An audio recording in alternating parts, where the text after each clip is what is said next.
이렇게 만들면 알지, 피디님? 먹을 시간이 없는 거야. 그 수다를 떠느라고 서로. 나도 해놓고 막 드시라고 권하지도 못하고. 근데 이제 요게 아주 간단한 건데 이거를 하면 안 먹을 수가 없는 상황을 이거는 그냥 잉글리시 머핀이야. 제주 머핀 갖다 드는 거 아니에요? 잉글리시가 아니라. 제주 머핀? 좋네. 어머, 나 어떻게 하세요? 잘 지내셨어요? 네네네. 내가 손이 지금. 네네네네네. 잘 지내셨어요? 네네네. 그럼. 저희 신랑. 그러니까요. 아, 남편분하고 오신다 그래가지고. 네.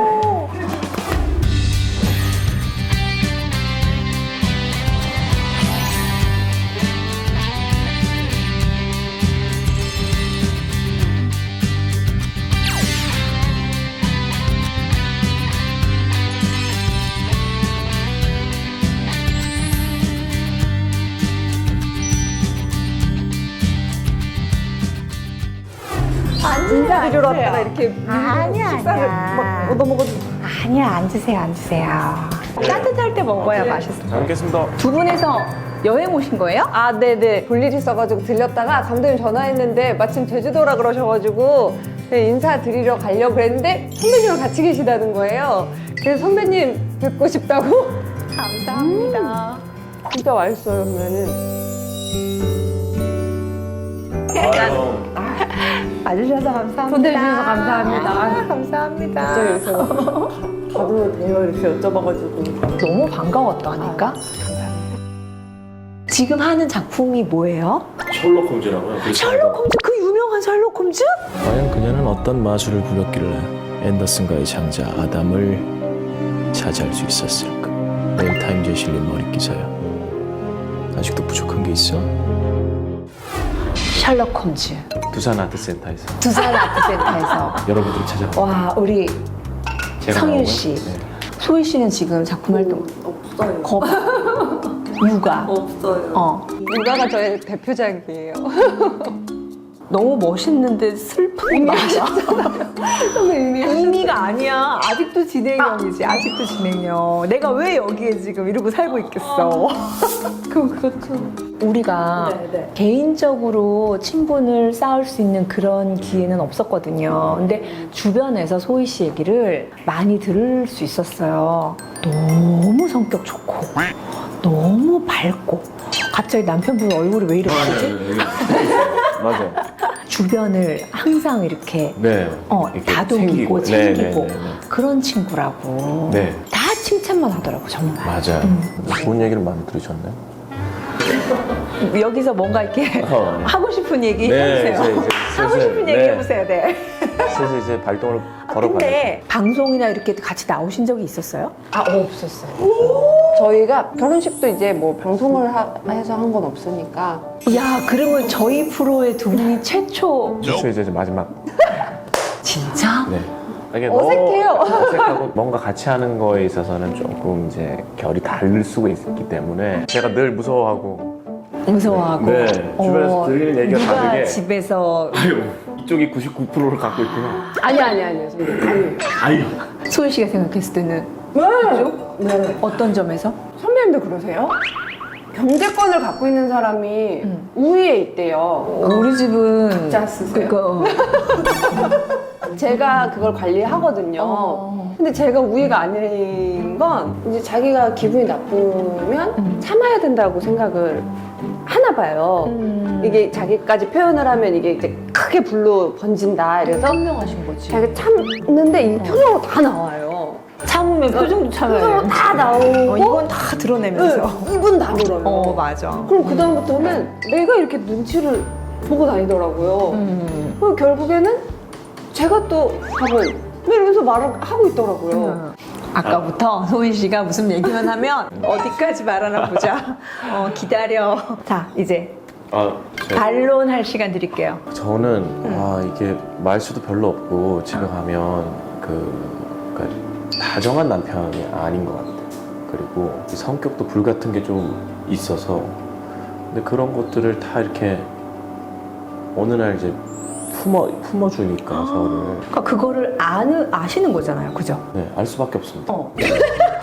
알 수밖에 없게. 표현을 다 네, 알 수밖에. 말로 합니다. 전 소희 씨가 네네, 그걸 다 말로. 표현을 해야 돼. 네네네. 말로. 표현을 해야 돼. 참는 게 결코 내 자신한테 도움이 되는 건 아니야. 그렇다고 내가 무슨 일이 생길 때마다 막 미친 것처럼 맞아요.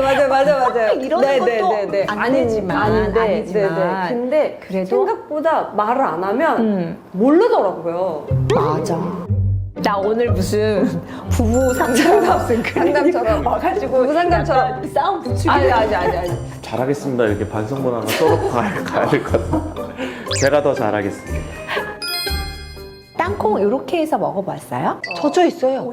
이게 경상도시 특히 대구 쪽에서 땅콩을 이렇게 삶아가지고 사람들이 잘 모르더라고. 먹어봐. 이렇게 먹으면 맛있다? 젖은 땅콩은 처음 먹어보는 것 같은데. 삶아서 이렇게 김천. 네. 고향이 어디예요? 저 울릉도. 울릉도? 울릉도. 독도 아니야, 독도? 독도? 갑자기 독도 얘기 듣는 순간 왜 막 이렇게 막 불타올라. 우리나라가 독도를 지켜야 된다 이래가지고 출생지를 나중에 훗날에도 옮길 수가 있었대요. 아, 그래? 그래서 거기 옮겨놓은 첫 이름이 첫 이름? 제가 그때 독도에 이제 깐난쟁이니까 올해는 못 있고 네. 한두 달씩 가 있고 다시 울릉도로 왔다. 아, 이렇게. 집이 독도에 원래 있었다고? 네네네. 저는 처음에 장난을 치는 줄 알았어요. 너 어디 살았어? 나 울릉도. 야, 울릉도에 사람 너 나 처음 봤어? 막 이렇게 됐어요. 그랬더니 나 출생은 독도인데? 이렇게 된 거예요. 그래서 야, 무슨 독도에서 사람이 태어나냐? 내가 막 이랬어요. 그랬더니 저 사람이 태어나는데? 이렇게 된 거예요. 그리고 무슨 여행 어디 다녀본 게 제일 좋았어? 쿠웨이트를 얘기하는 거예요. 그래서 쿠웨이트는 우리나라 사람들 가는데요? 나는 한 번도 쿠웨이트를 들었고 어디에 붙어 있는 나라야? 이제 이렇게 된 거예요. 근데 알고 봤더니 이라크 전쟁 때 파병을 가느라 거기를 이렇게 들려서 가게 된 어머, 그런- 나 선유 씨랑 악수해도 돼? 나 악수하고 싶은 사람이야. 근데 어떡해. 저는 철부지처럼 친구니까 그 당시에 거기 파병 가면 돈 알기 때문에 제가 막 이러면서 그런 질문? 그런 질문 막 하고 그래. 근데 군인 치고는 많이 준 건데 사실 그렇게 뭐 사람들이 아는 것처럼 많은 돈을 받고 거길 간 건 아니다. 하지만 난 학비를 벌려고 거길 갈 수밖에 없었다. 뭐 이런 지원을 해서 간 거예요? 그 학비를 벌려고 이제 두 분이 어떻게 만난 거예요? 학교 선후배 사이인데 학교? 후배였어요. 선배, 후배, 네. 선후배. 네. 학교 다닐 땐 몰랐어요. 학교 다닐 때 모르고 제가 그 JTBC 그 마지라는 드라마를 찍고 있었는데 그때 이제 그 마지 팀 배우들 중에 소희가 아는 배우들이 몇 명이 나왔나 봐요. 그래서 그 SNS에 연간 아는 사람으로 계속 추천이 뜨는 거예요. 근데 봤더니 우리 학교 선배인 거예요. 그래서 제가 MBTI가 I여가지고 먼저 제가 막 말 걸고 모르는 사람한테 이러지는 못하는데 제가 뭐 선배님 뭐 활동하시는 거 잘 보고 있습니다. 응원할게요. 이렇게 제가 트위터로 먼저 보냈더라고요. 이거는 작정하고 한 거야, 그치? 보냈더라고요. 그래가지고 이 친구가 느끼기에도 되게 싹싹한 후배가 있네 이렇게 된 거예요. 나중에 한번 뭐 후배님 밥이나 먹어요 이렇게 돼서 어떻게 하다가 이렇게 동문들 같이 한 8명? 뭐 이렇게 먹었던 것 같아요. 알고 봤더니 동갑인 거예요. 제가 학교를 늦게 들어가가지고 친구로 한 1, 2년 지냈나? 친구로 네, 친구로 1, 2년. 연락하고 1, 2년 지냈고 굉장히 함께한 시간이 굉장히 많네. 그냥 친구로 그냥 지내다가 그래서 뭐 연애 상담 이런 것도 막 해줬죠. 친구였으니까.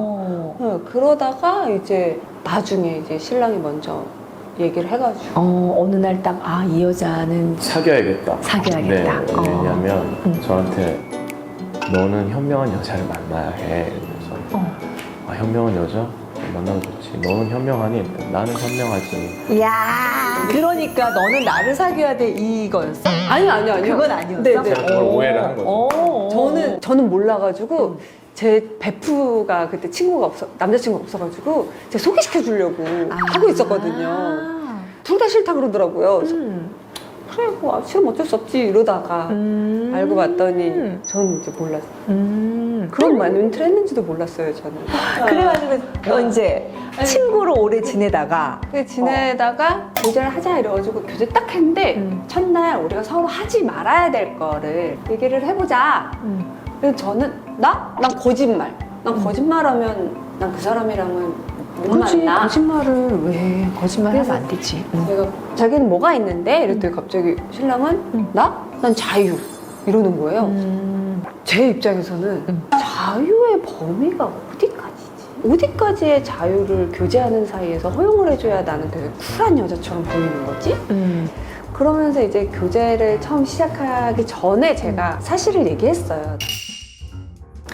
저는 아무래도 어릴 때 좀 이게 아빠가 없이 이제 아예 어린 시절을 보내다 보니까 물론 오빠는 있었지만 사실 뭐 또래 몇 살 차이 안 나는 오빠랑은 뭐 아무런 보호자 역할이 전혀 안 되니까 집에서 아빠가 있는 느낌을 상상으로도 안 되는 거예요.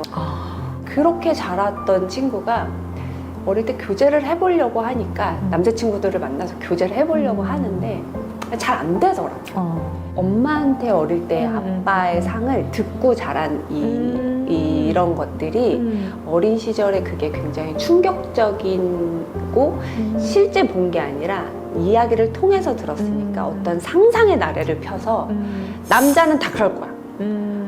아빠라는 사람도 자식을 버리고 그랬으면 이 세상의 모든 남자는 다 똑같아. 약간 이런 식으로 몇십 년을 그렇게 살다 보니까 남자친구를 만날래도 다 뒤지고 다 검사하고. 소희 씨가? 네, 의심이 너무 많은 거예요. 교제 시작하면서부터 제가 사실을 얘기했어요. 나는 이만해서 나의 트라우마가 그런 거 같다. 근데 신랑이 너무 쿨하게 아 그래? 그러면 너가 그게 너무 힘든 친구면 봐. 보고 그게 너한테 그렇게 중요한 문제라면 그렇게 해 라고 하는 거예요. 그래서 뭐지? 내가 그렇게 멋있었어? 소희 씨의 상황과 환경이 이제 너무 이해가 된 거잖아, 그치? 네. 내가 이해가 되고 납득이 됐기 때문에 그렇게 해줄 수 있는 거거든. 근데 여기도 이제 편부모 밑에서 자랐고 저는 완전히 한 100일 뭐 요런 때니까 저 기억이 없어요. 전 기억이 없는데 여기는 한 8살? 이랬던 기억이었나 봐요. 그러니까 사실은 기억이 너무 많이 생생할 때 이제 일어난 일이다 보니까 이 친구한테는 이제 하나하나 그게 다 상처로 되어 있는 공간이 돼서 자기도 마찬가지고 나도 마찬가지고 부모 밑에서 한참 사랑을 받고 예쁨을 받았어야 되는 나이에 그런 이제 둥지의 보호가 없다 보니까 당신이 이런 상처가 있는 것 같아. 나 역시 그런 상처가 있는 것 같아. 그래서 그게 우리가 서로가 좀 보다듬어야 되는 포인트지 맞아. 않을까 이렇게 됐더라고요. 그래서 당신이 그게 치유가 될 때까지 본인한테 의심이 가고 불편한 사항이 있으면 언제든 얘기하라고 하더라고요. 너무 괜찮은 남자네, 이 사람. 그리고 이제 생활력이 굉장히 강한 친구였던 거예요. 8학기 중에 7학기를 장학금을 받았더라고요. 근데 그 이유가 옥탑방이라도 살려면 월세도 들지 밥도 먹어야 되는데 선배님도 아시다시피 예체능계는 학비가 비싸잖아요. 그러니까는 그거를 또 감당을 해야 되는데 아버님 혼자서 너무 부담스러우셨던 거예요. 그래가지고 이제 파병도 갔어야 됐고 일용직도 해야 됐고 또 밤에는 와인바 알바도 해야 됐고 이러면서 살았더라고요. 그래서 공부하면서 다 한 거 아니야? 그게 뭐 동시다발적으로 일어나진 않고요. 지금 얘기하면 내가 몇 년째. 그 와중에 쿠웨이트도 갔다 오고. 근데 이제 저도 물론 어려운 가정 환경이었지만 금전적으로 정말 먹을 것도 어려운 상황이었다면 배우라는 직업을 아마 하고 싶어도 중간에 돈을 벌 수 있는 곳이랑 타협을 봤을 것 같은 거예요, 저는. 근데 이 친구는 나는 배우가 돼야 되는 사람이니까 지금 이거를 묵묵히 견디고 이겨야 돼가 되게 그게 강했더라고요. 그래서 제가 결혼을 하면은 이렇게 생활력이 강하고 나의 상처를 같이 보다듬어 줄 수 있는 그리고 나 역시 그의 상처가 뭔지 내가 경험해 봤으니 알 수 있는 이런 사람과 해야겠다 라는 생각이 그때 들었던 것 같아요. 그래서 제가 사귄 지 한 3주 만에 너 나랑 결혼할 거야 안 할 거야? 막 이렇게 물어본 거예요. 그 울릉도 하니까 생각이 났는데 울릉도를 처음으로 간 날 밤에 아버지 산소에 저희 소희 씨 만나기 네네네네. 전해 돌아가셨거든요. 돌아가셔가지고 아버님이 네네네. 아버지 산소에 가서 그 해질녘에 아버지랑 대화를 하고 있더라고요. 아버님 제가 성윤 여자친구예요 이러면서 저는 그걸 이렇게 옆에서 보고 있는데 나 진짜 이 여자랑 반드시 결혼해야겠다라는 생각이 그때 들었어요. 너무너무 고맙기도 하고 신기하기도 하고 되게 저한테는 특별한 순간이었죠. 그러게 어떤 마음이 들었는지 알 것 같아. 네네. 그래서 결혼 결심하고 결혼을 하고 프로포즈를 하고 그랬죠. 예전에 제가 그 장사를 좀 했었어요. 장사? 장사라 하면 무슨 장사? 그 족발 가게. 족발 가게? 족발 가게 사장님? 네 진짜. 언제 그게? 29, 그게 30대. 그때 소희 씨 한참 네네 맞아요. 드라마 작품 좀 활동도 많이 하고 할 때. 그럴 때 아니야? 그랬는데 예전에는 작품을 선택을 할 수 있는 경우의 수가 많았다면 제가 그 당시에는 선택의 경우의 수가 없어진다라는 사실을 알았어요. 그래서 이제 상의를 이제 저희 친정엄마는 이제 평생 애들을 먹여 살려야 되니까 장사를 하셨던 분이라 고민을 하다가 포장과 배달이 가능하면서 여기서 업장에서 같이 팔 수 있는 거를 이제 족발을 선택을 했어요. 그래서 열었어요? 족발을 열어서 장사를 막 하고 있다가 교제를 한 거예요. 근데 저한테는 교제를 한 남자친구가 아주 든든한 인력이 생겼죠. 그래가지고 저희가 이제 전단지를 쫙 만들어서 이제 아파트를 돌기 시작했어요. 신랑이랑 이제 20층 아파트부터 당신은 1호 라인, 나는 2호 라인 둘이 손잡고 내려오면서 1호 라인, 2호 라인을 계속 붙이고 1층까지 다시 내려오고 또 배달도 둘이 다니고 그 전단지 돌린 가격이 정확히 기억이 안 나는데 예를 들어 10,000원인데 이게 가게가 이제 값이 올라서 11,000원에 팔기 시작한 거예요. 근데 그걸 보고 온 사람은 10,000원에 왔는데 여기 11,000원이니까 기분이 나쁘신 거지. 계산하고 가셨어. 근데 분이 안 풀리셔서 전화가 왔어요. 갑자기 이제 육두문자를 막 쓰시니까 저도 이거를 사장은 여기 있고 저는 옆에서 계속 힘들었어요. 이제 그렇게 하고 3년 정도 하고 왜 그만뒀어요? 드라마랑 병행을 하고 그리고 1년에 이런 사건들이 되게 많아지면서부터 많이 이제 어린 마음에 안 되겠다 그냥 연기해야 되겠다 이래가지고 접었는데 사실 지금 생각하면 그렇게 장사 잘 된 거를 제가 접었던 게 너무 아까운 거예요 지금 생각하니까. 진짜? 그래서 제가 다시 난 다시 장사를 해야겠다. 근데 여기서는 두 분의 얘기를 지금 이렇게 듣다 보니까 지금까지 내가 들어왔던 얘기가 진짜 어렸을 때부터 그치? 우리가 지금 나이가 먹어보니까 20대라는 나이가 너무 예쁜 나이이기도 하지만 맞아. 너무 아기 같은 네, 나이인 네, 네, 거야. 네, 맞아. 그치? 네. 그럴 때 만나가지고 정말 서로를 보듬고 또 서로한테 다 내어주고 모든 거에 도전하고 함께하고 이렇게 온 게 야, 두 사람 대단하네요. 두려울 게 없네. 그치? 야, 진짜 천생연분이고 만나야 될 사람들이었고 둘이 너무 잘 알고 너무 의지하고 사랑하는 게 느껴졌어요. 느껴져요. 손 한번 잡을까? 부부가 될 어색하네요. 인연이었네. 어색하네요.